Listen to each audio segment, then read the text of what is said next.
That would be me. Look who we're hanging with. Ryan O'Halloran. Jason David Frank. Humberto Ramos. Please do not change channel.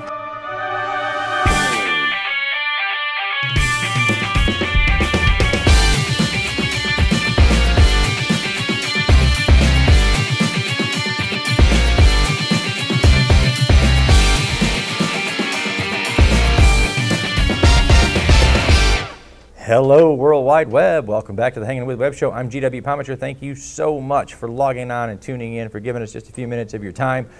Please go down and hit subscribe, click the little bell, come back over and over again. We've got artists, authors, filmmakers, musicians, creative minds of all kinds here on the Hangin With Web Show, and we want to share them all with you. We are here this weekend at Space Coast Book Lovers in Cocoa Beach, Florida, and we're hanging out right now with author Zachary Chopchinski. Yep. All right.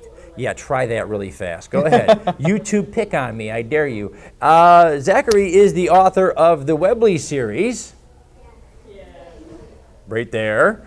So let's start there. Zachary, give us the book blurb, man. Tell us about the series. What is Webley? So Webley and the World Machine is a YA steampunk novel. Are you familiar with steampunk at all? Just a little. Just a little? Okay. So they're laughing. No, yes, we are. Very familiar with steampunk. Okay, wonderful. And so essentially it follows my main characters, Adal and Arya. Webley's a little misleading in the start, but I'll get there. And essentially they are teenagers living in modern time Germany. And Adal's grandfather gives him this lucky coin one day as he's on his way off to one of his last days in school. And unfortunately he finds out that his grandfather's passed away. So he gets very upset and decides to just go off on a run. He's very athletic, and that's what he does to clear his head. But he's followed by his best friend Arya, and she's trying to help him just relax. He drops the coin in the woods, and it kind of rolls away from them. They ended up chasing it into this small kind of chasm that ends up being a cave that they've never really seen before in this path that they've run. And the coin leads them to this strange elevator door. Long and short of it, they get in the elevator. They end up going down. That sketchy. I would never do that, but you know, had to. If you find an elevator in a cave, walk away. Yeah, I wouldn't have done it. No. Elevators in caves, very rare. Also, generally speaking, you're about to go on one hell of a ride. Yeah, and I would also question like the OSHA standards of how the elevator was built. It's in a cave. Yeah, I wouldn't think that they no, they not really. That, you know, and you know, you write in a steampunk world. Mm-hmm.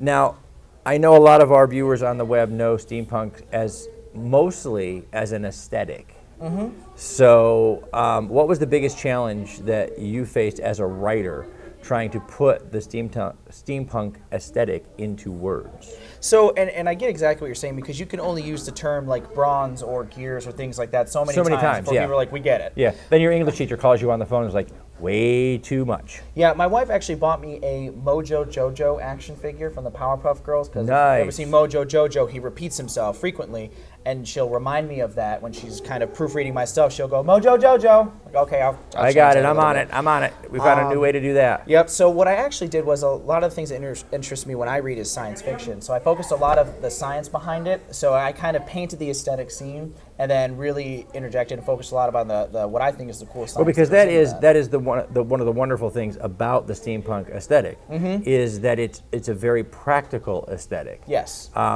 You know, when you start getting into the mechanical, it makes more sense mm-hmm. to our minds than the modern world even. I mean, when you see the things that are happening in the mechanics of your phone today are happening at an atomic level almost. Yes. So the mechanics of it are minuscule. Mm-hmm. When you see things in the steampunk aesthetic, when you see something from an industrial time, every cog and we see how the mechanics work. Mm-hmm. And it makes a lot more sense to us. Absolutely. So diving into what it does is kind of cool.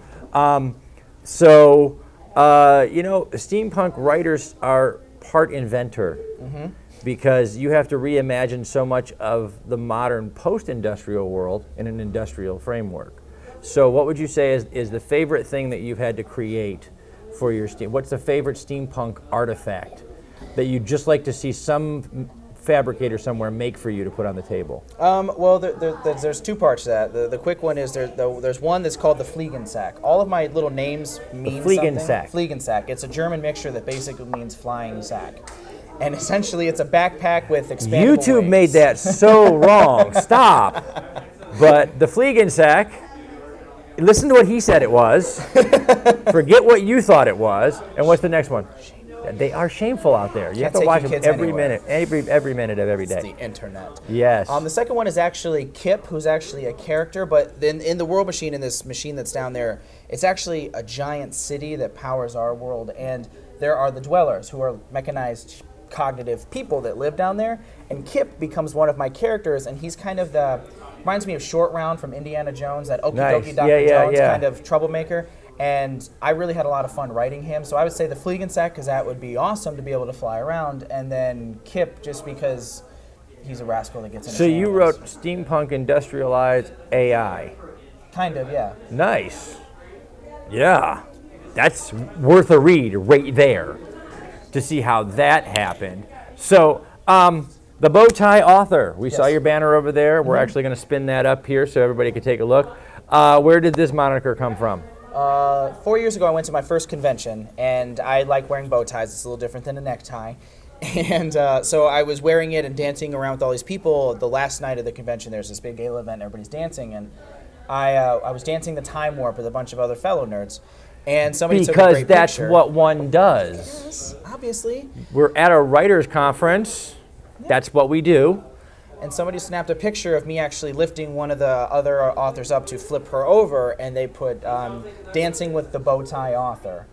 And it just kind of clicked, and I really liked that. I said, yeah, okay, the bow tie author. I like that. I'll deal. That is fantastic, yeah.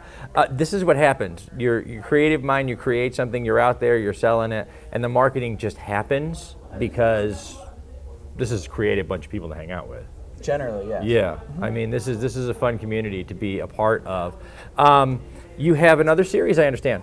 So my first series that got me into writing is the Curious Tale of Gabrielle series. That one's The Curious Tale of Gabrielle. Mm-hmm. It's a YA paranormal time travel historical fiction.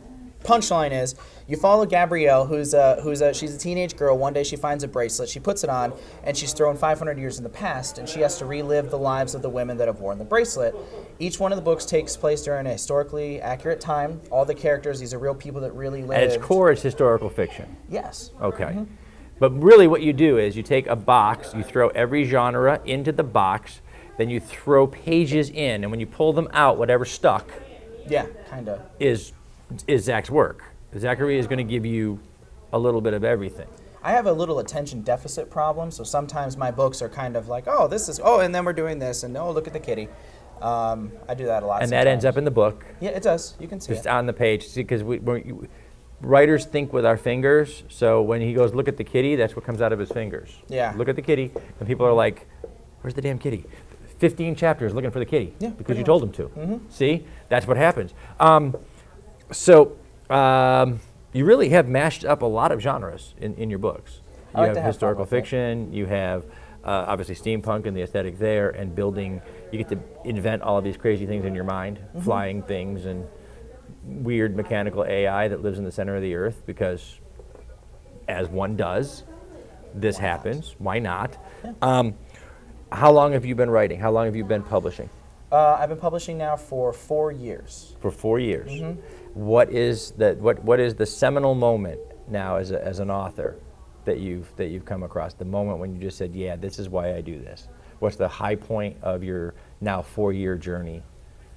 It would actually be in this book. And I wrote character Kip. And Kip is this little 12, 13-year-old boy that's running off and getting in all sorts of shenanigans. And towards the end of the film, by the way, Hollywood, call him. He's ready. He's ready. You can hear it in his voice. He's just waiting for the phone call. Yeah. 1-800 Zachary Chopchinski movie. Yeah, pretty much. Yeah. Yeah. Yeah. Small fees. I'm competitive. But you have no idea how competitive this room is. We're like yes. I'm down. That's right. The quarter that it cost you to call him, you're invested. Do phones still take quarters? No. Oh. I just dated us both. Yeah. Yeah. Yeah. Dude. Thanks. Yeah. Thanks for that. The craze it's the not internet. Showing, is it? No. So I shaved mine off because the gray was coming through really bad. I gotta work on you got to work on that. Yeah. But it was a a little character shoe polish and, is usually what I, just a little. Yeah, but I have this like brown-red mixture, and like the shoe. I don't know if I would. It would. I feel like it would still stick out. Like you'd be like, oh. I feel like you'd still notice it. Yeah. And I can only shave up so high. We can't do that in the arts. There's enough of it in politics today. So it was Kip, and I can't give too much about it away, but you find out something about Kip that I wrote in there, and it's a big defining part about him, but I kind of wrote it in as, oh, that's actually just a small part of his personality. It's not very important.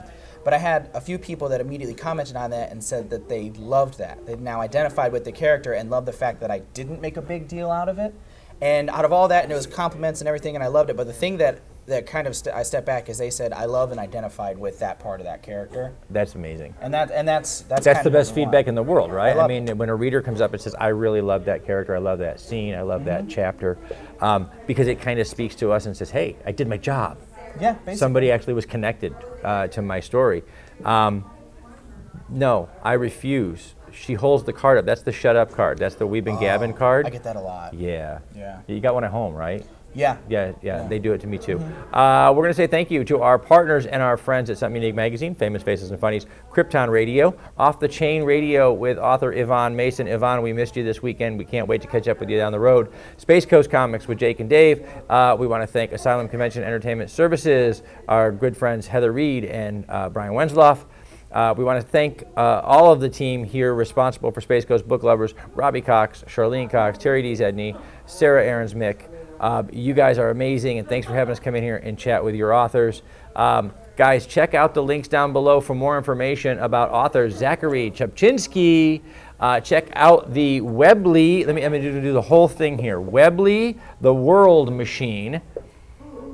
This is what makes the world work. You have to know this stuff. This is the physics behind your universe.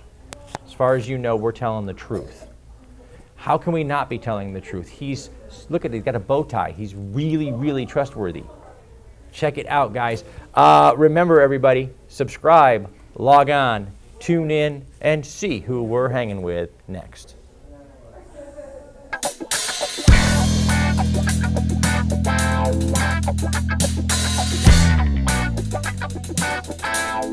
Wow.